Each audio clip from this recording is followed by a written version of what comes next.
اعوذ باللہ من الشیطان الرجیم بسم اللہ الرحمن الرحیم۔ عزیزان من، آج اگست 1984 کی 23 تاریخ ہے۔ سورہ الانفطار 82ویں سورت شروع ہوتی ہے۔ بسم اللہ الرحمن الرحیم۔ اذا السماء انفطرت واذا الكواكب انتثرت واذا البحار فجرت واذا القبور بعثرت علمت نفس ما قدمت واخرت۔ وہی انداز جو پچھلی سورتوں میں چلا آ رہا ہے۔ آپ کو معلوم ہے کہ پچھلی صورتوں میں یہی کچھ تھی۔ میں نے بتایا تھا کہ یہ آخری دو پاروں کی صورتوں میں ایک انقلاب کی کچھ علامات بتائی گئی ہیں۔ میں نے یہ واضح کیا تھا کہ یہ بھی ہو سکتا ہے کہ یہ جو خارجی کائنات ہے، ہماری زمین، یہ کرے، یہ سورج، یہ چاند، یہ ستارے، یہ ان کے متعلق بھی یہ ہو کہ بہرحال قرآن نے یہ کہا ہے کہ الی اجل مسمى یہ چل رہے ہیں، ایک میعاد تک انہوں نے رہنا ہے، اس کے بعد انہوں نے ختم ہونا ہے۔ یہ ابدی نہیں ہے، نہ یہ ازلی ہیں خدا کے پیدا کرنا ہے، نہ یہ ابدی ہیں کہ یہ معدوم نہیں ہو سکتے۔ ایک دن تو یہ ٹھیک ہے، اس کے متعلق بھی ہو سکے گا، یہ معنی بھی اس کے ہو سکیں گے کہ جب یہ کرے پھٹ جائیں گے، ٹکرائیں گے آپس میں، چورا چورا ہو جائیں گے، یہ عرض بھی یہ کچھ ہوگی، یہ بھی ہے، جسے ہم کہتے ہیں کہ یہ قیامت کی نشانیاں ہیں اس کے بعد۔ لیکن قرآن میں جس انداز سے آگے بات کہی گئی ہے نا، ان میں نظر آتا ہے کہ یہ ایک کسی دور کے آنے والے انقلاب کی علامات بتائی ہیں قرآن نے کہ اس قسم کے واقعات ہوں گے اس زمین پر، تو اس کے بعد وہ نظام آئے گا، وہی نظام جو قرآن کی روح سے قائم ہوتا ہے، جس میں دودھ کا دودھ اور پانی کا پانی ہو جاتا ہے۔ عدل ہے بنیاد جو اس چیز کی، ہر انسان کا ہر عمل وہ نتیجہ پیدا کرے جو نتیجہ پیدا ہونا چاہیے اس میں سے۔ یہ دور ہے، جو چیز ہم کہتے ہیں کہ صاحب یہ ظلم ہے، یہ فساد ہے، یہ استبداد ہے، وہ ہے کیا کہ ہر شخص کو اس کے عمل کا نتیجہ نہیں مل رہا۔ انسانی استبداد کا یا انسانی حکومت جو ہے اختیارات کی کسی قسم کی بھی ہو، اس میں ہوتا یہی ہے، پھڑ لے عملہ والیاں نوں چھڑ دے اوگن ہارن۔ قرآن کا نظام عدل یہ ہے کہ اس میں کسی پر بھی کسی قسم کا جور و استبداد نہیں ہوگا، ہر چیز اس کے اپنے کام کے نتیجے کے مطابق ہوگی۔ تو اس لیے میں نے عرض کیا تھا نا کہ یہ جو الفاظ آئے ہیں قرآن کی ان آیات میں، خارجی کائنات کے اندر آنے والا کوئی انقلاب بھی اس سے مقصد ہے، ہو سکتا ہے کہ وہی ہو۔ لیکن قرآن نے جو ان شہادات کے بعد پچھلی آیتوں میں یہ بھی کہا ہے، جہاں یہ بات کہی ہے آسمان پھٹ جائے گا، زمین ٹکڑے ٹکڑے ہو جائے گی، اس کے بعد یہ ہے کہ پھر انسان اپنے عمل کا صحیح نتیجہ سامنے پائے گا۔ ٹھیک ہے، قیامت کا دن ہے، اس پہ ہمارا ایمان ہے، وہاں تو نتائج آئیں گے، لیکن یہ نہیں ہے کہ یہ قیامت تک کی بات ہے۔ جب بھی خدا کے قانون کے مطابق یہاں کوئی معاشرہ متشکل ہوگا، اس کی پہلی علامت یہ ہوگی کہ وہاں عدل ہوگا، دھاندلی نہیں ہوگی۔ اور قرآن نے یہ جو علامات بتائی ہیں، اس کے بعد کہا یہ ہے کہ پھر اس کے بعد دھاندلی نہیں ہوگی، عدل ہوگا۔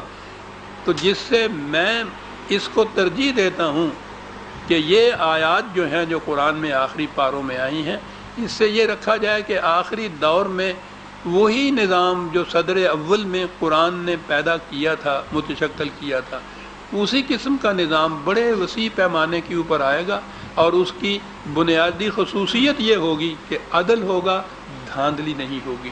اس میں بھی آپ دیکھیں گے کہ وہی آیا ہے۔ تو میں ان الفاظ کے معنی، جسے مجازی معنی کہتے ہیں نا، وہ ترجیح دیا کرتا ہوں ان پہ لیکن اگر کوئی دوسرے معنی لینا چاہتا ہے جس کو وہ آپ کہتے ہیں کہ یہ قرب قیامت کے نزدیک یہ چیزیں ہوں گی تو ٹھیک ہے۔ عربی زبان کے اندر بھی یہ مجازی معنی جو ہیں بڑی وسعت سے لیتے ہیں وہ لوگ عرب جو ہیں، اور بلند حقائق کو تو بیان ہی مجازی معنی کے مجازی الفاظ میں کیا جاتا ہے۔ وہ شعر ہے، شعر تو وہ یہ شعر نہیں جو پھاڑ کھاتا ہے، بڑا بہادر ہے، جیسا میں نے کہا کرتا میں تو شرم سے پانی پانی ہو گیا، تو یہ نہیں ہے کہ بالکل میں پانی ہو گیا، یہ مجازی معنی ان کو کہتے ہیں۔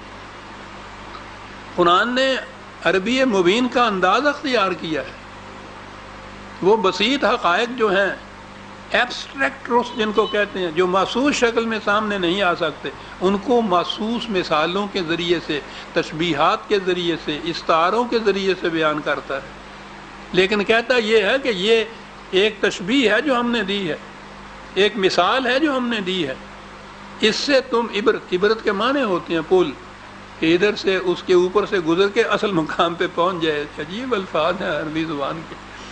وہ کہتا ہے کہ اس کے یہی معنی نہ لے لینا، جیسے ہم نے یہ کہا ہے کہ میں وہ شعر ہے تو اس کے معنی سچ مچ کا شعر لے لو، یہ ایک مثال ہے جو ہم نے دی ہے۔ تو مثال کی روح سے جو معنی لیے جاتے ہیں عربی زبان میں مجازی معنی ہیں۔ عربی زبان کی ادب کی کتابوں میں ان کے لغت جو ہیں ان کے اندر یہ چیز دی ہوئی ہے۔ میں نے جو لغت اپنا مرتب کیا ہے اس میں میں نے بھی یہ دونوں معنی دیے ہیں تمام الفاظ قرآنی کے، کہ حقیقی معنی یہ ہیں مادے کے اعتبار سے، اور عربوں کے ہاں یہ ان مجازی معنی میں استعمال ہوتے ہیں یہ الفاظ۔ تو سند ہے یہ ان چیزوں کی، یہ جو ہے نا کہ صاحب یہ تو ایسے معنی پہناتا ہے، اس سے پہلے کسی نے پہنا ہی نہیں ہے، تو میں پوچھتا یہ ہوں کہ بے سند اگر کوئی معنی ہے تو اس پہ تو اعتراض ہو سکتا ہے۔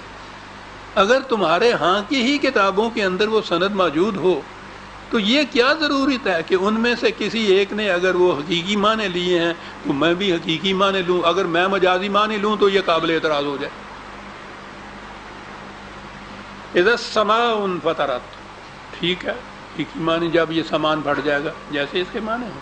میں نے عرض کیا ہے کہ پچھلی آیات میں نے یہ تمام وضاحت سے یہ بتا دیا ہے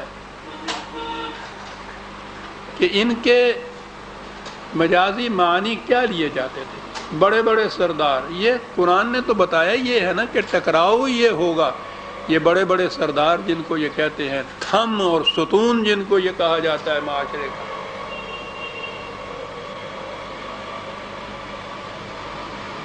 ان کے اقتدار کے جھنڈے وہی جب تھا حق القمر، حرب جاہلیت کے اقتدار کا جھنڈا جو ہے پھٹ جائے گا، وہی یہاں چیز ہے۔ بڑے بڑے جو سردار ہیں، سماج جن کو یہ کہا جاتا، عرض پستیوں میں رہنے والے، سما بلندیوں کے اوپر، یہ جو طبقات انہوں نے تقسیم کر رکھے تھے نا پستی اور بلندی کے، یہ ہیں قرآن جو ان سے عرض اور سما سے معنی مجازی معنی لیتا ہے انسانوں کے متعلق۔ جب یہ چیز ہوگی کہ یہ طبقات مٹیں گے، یہ جو بڑے بڑے بنے پھرتے ہیں اپنے آپ کو آسمان جاہ، تو ہمارے ہاں یہ ان کے لیے ایک لقب تھا بادشاہوں کے لیے، آسمان جاہ، یہ آسمان پھٹ جائیں گے۔ وَإِذَا الْكَوَاكِبُ انتَثَرَتْ، میں نے پچھلی دفعہ کہا تھا کہ یہ چھوٹی چھوٹی جو سلطنتیں تھیں، ریاستیں تھیں عربوں کے ہاں، ان کے سرحد کے اوپر ان رومنز نے اور ایرانیوں نے چھوٹی چھوٹی ریاستیں قائم کر رکھی تھی اپنی، کہ عربوں کی طرف سے اگر کوئی خطرہ ہو تو پہلے یہ ان سے نپٹے۔ ان کو قرآن نے نجوم یا کواکب کہا تھا۔ یہ بڑے بڑی جو سلطنتیں تھیں ان کو شمس اور قمر کہا تھا۔ جب یہ چھوٹی چھوٹی ریاستیں، کواکب، ستارے جن کو پکارا جاتا ہے، انتصرت کے معنی بکھر جانا، وہ سارے ایک دوسرے کے ساتھ اکٹھے تھے، اس کے متعلق کہا کہ جب یہ بکھر جائیں گے، یہ تاریخ میں آیا، اس دور کی تاریخ میں یہ آ گیا۔ ایران کی بادشاہت ختم ہوئی، شمس ان کے ہاں کا جھک گیا، شمس ان کے جھنڈے کا نشان تھا، عرب جاہلیت کا اقتدار ختم ہو گیا، یہ چھوٹی چھوٹی ریاستیں جو سرحدوں کے اوپر تھیں یہ بکھر گئیں۔ بہرحال میں جو معنی لوں گا تو وہ یہی ہوں گے کہ یہ چیزیں جب ہوں گی۔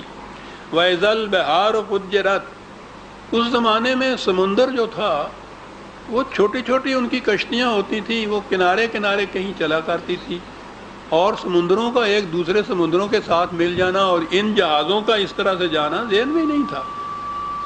پچھلی صورت میں بھی یہ آیا ہوا ہے سمندروں کے متعلق، یہ بھی ہے کہ اس دور کے اندر اتنے وسیع ہو جائیں گے کہ وہ ایک دوسرے کے ساتھ مل جائیں گے، پھٹ جائیں گے اپنے اپنے کناروں سے۔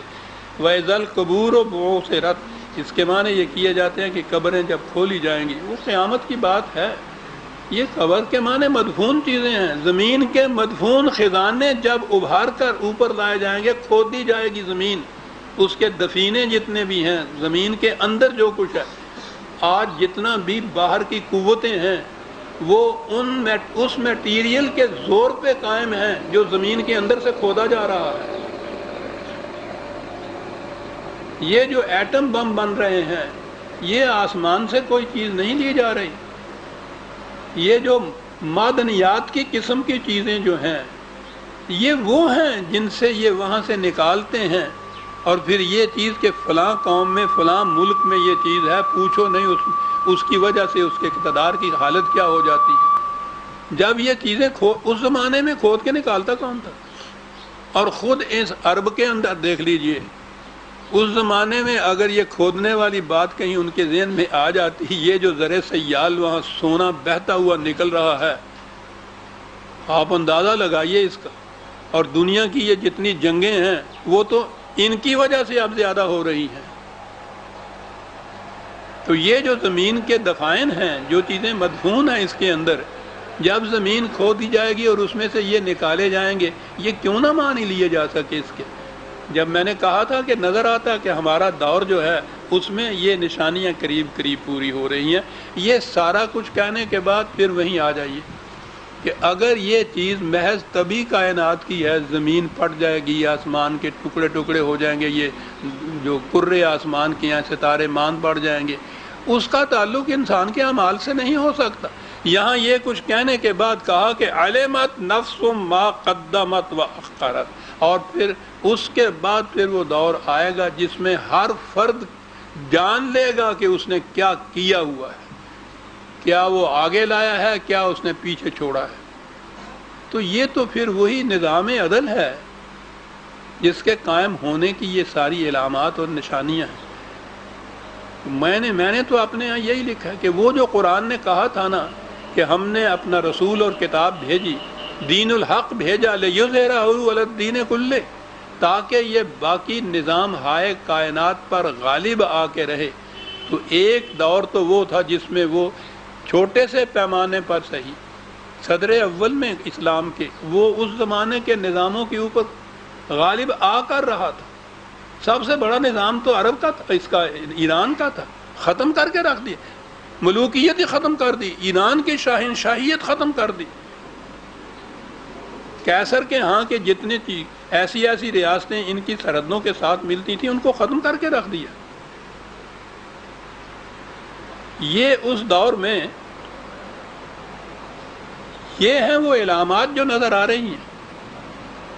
اس دور میں یہ ہوا تھا کہ دین حق باقی ادیان، یاد رکھیے یہ جو ہم کہیں نا کہ اسلام سب سے بڑا افضل مذہب ہے اور مذاہب عالم پہ اس پہ برتری حاصل ہے، اور ہمارے مناظرے ہوتے ہیں مذہب سے، اسلام تو مذہب ہے ہی نہیں، یہ تو دین ہے، یہ تو نظام ہے۔ کمیونزم ایک نظام ہے، سرمایہ داری کیپٹلزم ایک نظام ہے، مغرب کی ڈیموکریسی ایک نظام ہے، ڈکٹیٹرشپ ایک نظام ہے، یہ نظام ہے۔ اس کے لیے عربی زبان میں دین کا لفظ آتا ہے۔ تو یہ دین الحق جو ہے، حق پر مبنی نظام جو کتاب خداوندی کی روح سے ارسل رسولہ بالہدی ودین الحق لیظہرہ علی الدین کلہ، تو ایک دفعہ تو یہ اس دور میں ہو گیا جو عہد محمد رسول اللہ والذین معہ صلی اللہ علیہ وسلم ورضی اللہ تعالیٰ عنہم اجمعین، ان کے دور میں یہ ہو گیا تھا۔ اب اس کے بعد ہم نے چھوڑ دیا قرآن کو، تو پھر ہم پلٹ گئے اسی دور جاہلیت کی طرف۔ اسلام کا نظام ہی نہ رہا تو اس کا دوسروں نظاموں پہ غالب آنے کا سوال ہی پیدا نہیں ہوتا تھا۔ پھر تو یہ جاہلیت کا نظام تھا، جیسا باقی دنیا کا نظام ویسا ہی ہمارا نظام۔ قرآن یہ جو دعویٰ ہے قرآن کا یہ غالب آ کر رہے گا، تو یہ اسی دور کے لیے تو نہیں تھا، یہ تو ذکر للعالمین ہے، یہ تو قیامت تک کے لیے ایک نظام تھا۔ تو اس کا غالب آنا قرآن نے مضبوط رکھا ہے، یہ آئے گا غالب۔ تو اس لیے یہ جو علامات بتائی ہیں قرآن نے، نظر آتا ہے کہ ان کے بعد، اور یہ درس میں اتنا وقت نہیں، ورنہ میں یہ عرض کروں، ایک میرا مقالہ ہے کہ کیا اسلام ایک چلا ہوا کارتوس ہے کہ اب اس میں یہ قوت ہی نہیں رہی کہ دوبارہ یہ زندہ ہو جائے اور دوبارہ یہ غلبہ حاصل کرے۔ میں نے اس میں ثابت کیا ہے کہ دنیا میں جتنے نظام ہیں ان نظام کے حاملین اپنے اپنے نظام سے تنگ آئے ہوئے ہیں۔ ان کے ہاں کے فلاسفر دانشور جو ہیں وہ تلاش میں ہیں کسی اور نظام کی، اور ان کے ہاں جو اس نظام کی نشانیاں وہ بتاتے ہیں کہ وہ اس قسم کا ہونا چاہیے، وہ ساری نشانیاں قرآن میں ہیں کہ یہ نظام اس قسم کا ہے۔ میں نے اس میں لکھا، اور بھی ہے میرے مقالے، دنیا نظام محمدی کے لیے تڑپ رہی ہے، انسانیت کا آخری سہارا، وہ اسی موضوع پہ ہے کہ یہ دنیا کے بڑے بڑے دانشور وہ اس کے لیے جیسے تڑپ رہے ہیں۔ میں نے کہا واقعی ان کی تحریروں سے یہ معلوم ہوتا ہے کہ تڑپ رہے ہیں، لیکن کوئی ان کو دکھانے والا نہیں ہے، بتانے والا نہیں ہے۔ اس لیے اس کے بعد جب بھی وہ اپنے عقلی تجارب کی روح سے جب وہ آگے بڑھیں گے تو ان کو خود نظر آئے گا کہ یہ ہے وہ نظام جو قرآن نے انسانوں کے لیے متعین کیا تھا، اس کی ہمیں تلاش ہے۔ تو قرآن نے تو یہ کہا تھا نا کہ یہ ضروری نہیں کہ تمہاری ہی قوم کے لیے یہ مخصوص ہو، دنیا کی جو قوم بھی اس کو عقل و فکر کی روح سے قبول کرے گی اس کے نتائج اس کے سامنے آ جائیں گے۔ علمت نفس ما قدمت وآخرت،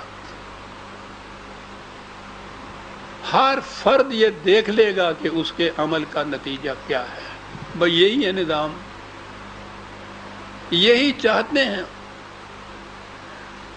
ساری دنیا یہ چاہتی ہے۔ اس وقت سمجھ میں نہیں ان کے آ رہا کہ یہ نظام کس طرح سے قائم ہوگا۔ قرآن بتاتا ہے، نظام بھی بتاتا ہے، اور یہ بھی بتاتا ہے کہ کس طرح سے یہ قائم ہوگا۔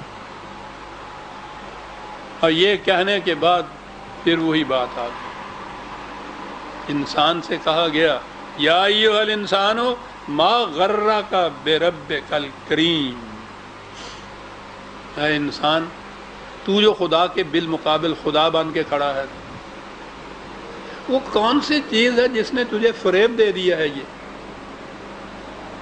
کہ خدا کے بالمقابل تو کھڑا ہو سکتا ہے؟ یہ غرہ کا فریب بھی ہے، کس بات نے تجھے فریب دے دیا، اور اس کے معنی جرت کے بھی ہوتے ہیں۔ تجھے یہ جرت کیسے ہو گئی کہ خدا کے بالمقابل خدا بن کے کھڑا ہو جائے؟ اور یہاں خدا کی دو صفات ہی بیان کی، ان کے مقابل میں آ جائے گا۔ ایک تو رب ہے، تمام نوع انسانی کا نشو و نما دینے والا، ربوبیت۔ کون سا انسان یا کون سی قوم ہے جو یہ دعویٰ کر سکتی ہے کہ ہم ربوبیت عالمینی کے ضامن ہیں؟ اور پھر وہ ربوبیت نشو و نما دینا، کیا بات ہے! قرآن کی الکریم جہاں جو لفظ لایا ہے، آپ کسی محتاج کو ایک وقت میں روٹی دے دیتے ہیں، 4 پیسے دے دیتے ہیں، بڑے بن جاتے ہیں اپنے ذہن کے اندر، وہ محتاج ہو جاتا ہے آپ کا، اس کی غیرت کو ٹھیس لگتی ہے۔ یہاں وہ رب ہے دینے والا، جو رب بھی ہے کریم بھی ہے، کہ کسی کو جتاتا تک نہیں ہے، احسان نہیں رکھتا اس کے سر کے اوپر کہ میں تجھے دے رہا ہوں۔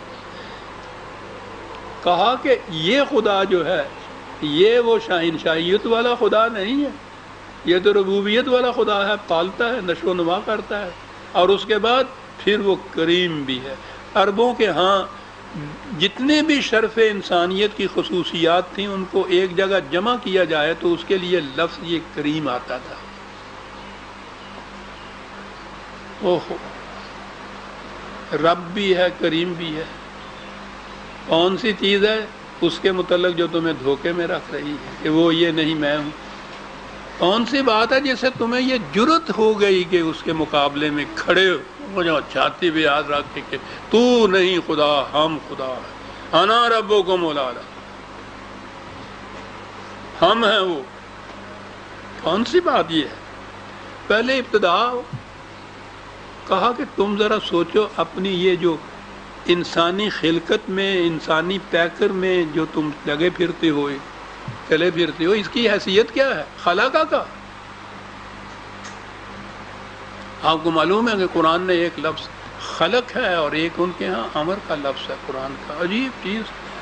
اور شاید میں نے یہ بھی بتایا تھا، رینجل پیریسن ایک بہت بڑا فلاسفر ہے، اس نے یہ لکھا ہے کہ عربی زبان اس اعتبار سے بڑی ایڈوانٹیجس پوزیشن میں ہے کہ اس کے ہاں دو لفظ ہیں کریشن کے لیے، تخلیق کے لیے ان کے ہاں دو سٹیجز، ایک امر کی سٹیج ہے اور ایک خلق کی سٹیج ہے. ہماری زبان میں یہ نہیں ہے. وہ یہ کہتا ہے کہ ہماری زبان محتاج. یہ قرآن ہے. یہ جو کچھ بھی کائنات ہے، بلکہ اس میں انسان بھی شامل ہے، یہ کسی زمانے میں کسی وقت میں نہیں تھا نا. نتھنگنیس جس کو کہتے ہیں، عدم تھا، کچھ نہیں تھا. عدم سے وجود میں کسی شے کو لانا تصور ہی نہیں آ سکتا کسی. یہ خدا کا عالم امر ہے کہ جس میں یہ مرحلہ طے کرتی ہے، اذا اراد بشیء فیقول له کن فیکون. خدا کے ارادے سے اس کا آغاز ہو جاتا ہے اور اس کے بعد پھر وہ اس کائنات میں وہ آ جاتا ہے. اس کائنات میں آنے کے بعد جتنے قوانین، فزیکل لاز، طبعی قوانین ہیں، پھر وہ اس کے تابع آ جاتا ہے. باقی سارا کچھ ان قوانین کے ماتحت ہوتا ہے جو اس کائنات میں خدا نے فزیکل قوانین بتا دیے. عالم امر میں کوئی قانون نہیں ہے، کاز اینڈ ایفیکٹ نہیں ہے، علت و معلول نہیں ہے. وہاں خدا کا ارادہ کارگر ہو رہا ہے، وہی عالم امر اس کو کہا گیا ہے. یہاں آنے کے بعد پھر وہ قوانین جو ہیں تبھی ان کے تابع ہے. یہاں کے لیے لفظ خالق ہے. خلق کے معنی ہوتا ہے مختلف چیزیں جو موجود ہیں ان میں صحیح پروپورشن یا تناسب سے ان کو اکٹھا کیا جائے اور ایک نئی چیز اس میں پیدا ہو جائے. اب یہ چیز نتھنگنیس سے، عدم سے وجود میں نہیں آئی، شکل تو اس کی دوسری پیدا ہو گئی. ہائیڈروجن اور آکسیجن کے دو حصے ملانے سے پانی کا قطرہ بن جاتا ہے. ہائیڈروجن بھی گیس، آکسیجن بھی گیس، ان کی دونوں کی الگ الگ پراپرٹیز ہے. ایک جلانے والی ہے، ایک جلانے میں مدد دینے والی ہے، لیکن جب انہیں کسی خاص تناسب سے اکٹھا کیا جاتا ہے تو اس سے پانی کا قطرہ وجود. یہ پانی ہائیڈروجن اور آکسیجن کے اس طرح اکٹھے کرنے سے بنتا ہے. نئی چیز، ویسے تو یہ نئی چیز بنتی ہے، عدم سے وجود میں نہیں آئی. ہائیڈروجن اور آکسیجن وہ آئی ہیں عدم سے وجود میں. اب یہ جو مرحلہ ہے جس میں ان چیزوں کے صحیح تناسب سے نئی نئی چیزیں ہم کہتے ہیں نا وجود میں آتی ہیں، یہ بنتی ہیں، یہ خلق ہے، یہ تخلیق ہے. انسان تخلیق کر سکتا ہے، انسان عدم سے وجود میں نہیں کسی شے کو لا سکتا. خود انسان بھی قرآن نے کہا ہے کہ تخلیق ہے. کیا بات ہے قرآن کی. خلا کا تخلیق کا امر ہے. وہ شاید جس سے یہ دو چیزیں مل کے یہ اب آگے جنین کی بات آ گئی نا کہ عورت کے رحم کے اندر وہ کس طرح سے دو جرثومے ملتے ہیں، ان سے آگے پھر وجود پذیر ہوتی ہے ایک تیسری چیز. یہ خلق ہے. وہ جو دو ابتدائی جرثومے ہیں وہ خلق کا نتیجہ نہیں ہے، خدا کے امر کا نتیجہ ہے. اس نے اس میں یہ خصوصیت پیدا کی ہے کہ یہ اس طرح سے ملیں اور تیسری چیز پیدا ہو جائے. یہ تخلیق ہے خلاقہ کا. کیا بات ہے. ابتدا ہر شے کی جو نظر آتی ہے ابتدائی تخلیق ہوتی ہے، مختلف شے سے ایک شے وجود میں آتی ہے، وہ اسی شکل میں نہیں ہوتی. یہ جو سلسلہ ارتقاء یا ایولیوشن کی تھیوری ہے وہ بڑی قرآن کی روح سے صحیح ہے. ابتدا زندگی کی بڑی ایک ذرے سے محسوس سے بلکہ غیر محسوس سے جرثومے سے ہوئی ہے، لائف سیل جسے کہا جاتا ہے. وہاں سے پھر یہ ارتقائی منازل اس نے طے. وہ رحم مادر کے اندر ہی وہ لے لیجئے جس طرح سے وہ بچہ جنین بنتا ہے. یہ جنین کے علم والے جو ہیں ان سے پوچھئے، وجد میں آتے ہیں جب قرآن کی آیات کو لیتے ہیں. خلاقہ کا فسوا کا، پھر اس میں اس نے تناسب صحیح پیدا کیا. یہ نہیں ہے کہ وہ سر اتنا بڑا بنا دیا کہ گردن اٹھا ہی نہ سکے اس کو. عجیب تناسب ہے اس کے اندر، صحیح پرپورشن ہے، اور جسے صحت کہتے ہیں وہ صحیح تناسب ہی کا نام ہے. جب تناسب اندر بگڑتا ہے تو وہ بیماری ہوتی ہے.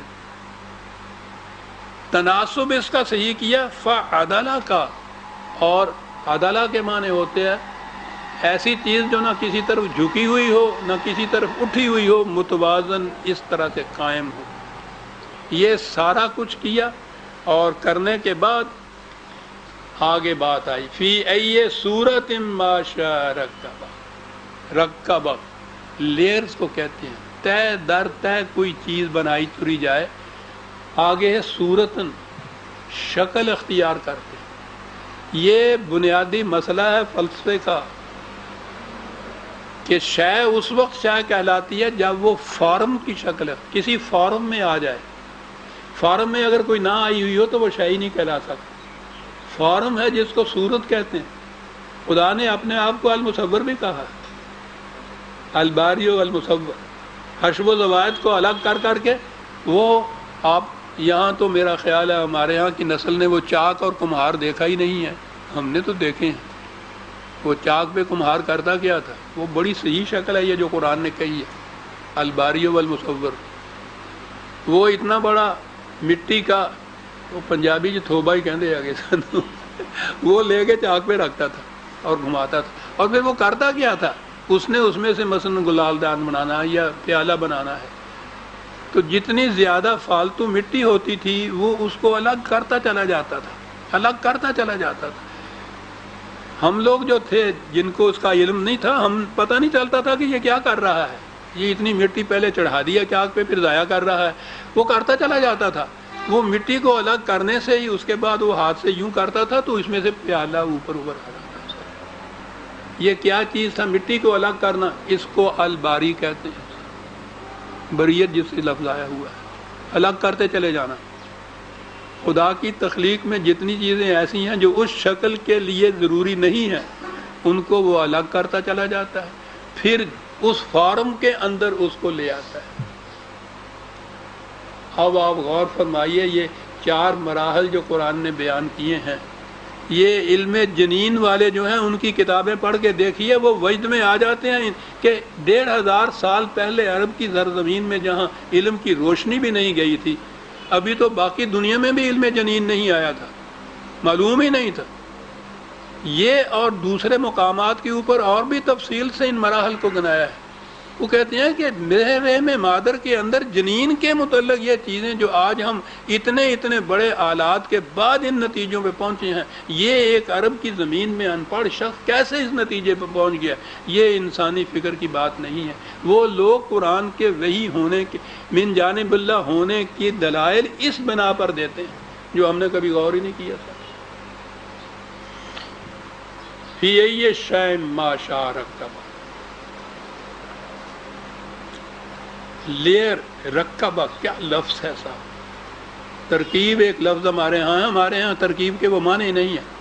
میں بھی عجیب ترکیب لڑائی، وہ ان معنوں میں آ گیا اس کی ترکیب. رکبہ کے معنی ہوتا ہے لیئرز کے اوپر، طے کے اوپر مناسب طے جو ہے جما دینا، اور اس طرح سے کسی چیز کو اس کی آخری شکل تک لے جانا. حشو و زوائد الگ کرتے چلے جانا، جو ضرورت ہے اس کے اوپر طے بطے دیتے چلے جانا، اور ایک شکل اس کو عطا کرنا. کہا انسان کو کہ بتاؤ تمہارا اپنا وجود جو ہے وہ رہین کرم ہے خدا کے اس پروسیس کا، اس پروگرام کا. اس خدا کی ہستی سے انکار کرتے ہو، اس کے قوانین سے انکار کرتے ہو. اس کے قوانین سے انکار کرو تمہارا وجود باقی نہیں رہتا. یہ تو رہین کرم ہے اس کے اس قوانین تخلیق کا. اور اس کے بعد اس سارے قصے کو الدین کہا. ایک پروگرام، ایک پروسیس، ایک نظام. کلا بل تکذبون بالدین. کاز اینڈ ایفیکٹ، علت و معلول سے ایک نتیجہ پیدا ہونا. آکسیجن اور ہائیڈروجن کے ایک تناسب کے ساتھ مل کے جو پانی کا قطرہ ہے وہ الدین ہے. اس کے معنی ہوتا ہے نتیجہ کسی عمل کا، جزا جسے ہم کہتے ہیں۔ تو کیا تم پھر قانون جزا سے، نتیجہ پیدا کرنے والے قانون سے، کاز اینڈ ایفیکٹ کے قانون سے انکار کرتے ہو؟ یہ تو تمہاری ہستی اس کی رہین کرم ہے، خدا کے اس قانون کی، اس قانون سے انکار کرتے ہو، اپنی ذات سے انکار کر رہے ہو۔ قرآن ہے عزیزان من، تکذبون بالدین، اور اس سے آگے وہ لے آیا، کہا یہ کہ تم انکار اس سے کرتے ہو کہ تمہارے جو نتائج ہیں یہ غلط، تمہارے اعمال جو غلط ہیں، غلط نتیجہ نہیں پیدا کریں گے۔ کیا کہہ رہے ہو؟ تم تو خدا کے اس نظام سے ہی منکر ہو، غافل ہو، بے خبر ہو، ذہن میں بھی نہیں لاتے، حالانکہ اس کا انتظام یہ ہے۔ سورہ الانفطار کی آیت 9 تک ہم آ گئے عزیزان من۔ اگلی آیات میں بتایا گیا ہے کہ ہمارا پھر انتظام کیا ہے، کہ تمہارے دل میں گزرنے والے خیالات بھی نتیجہ پیدا کیے بغیر نہیں رہ سکتے۔ اسے ہم آئندہ لیں گے۔ ربنا تقبل منا انک انت السمیع العلیم۔ شکریہ۔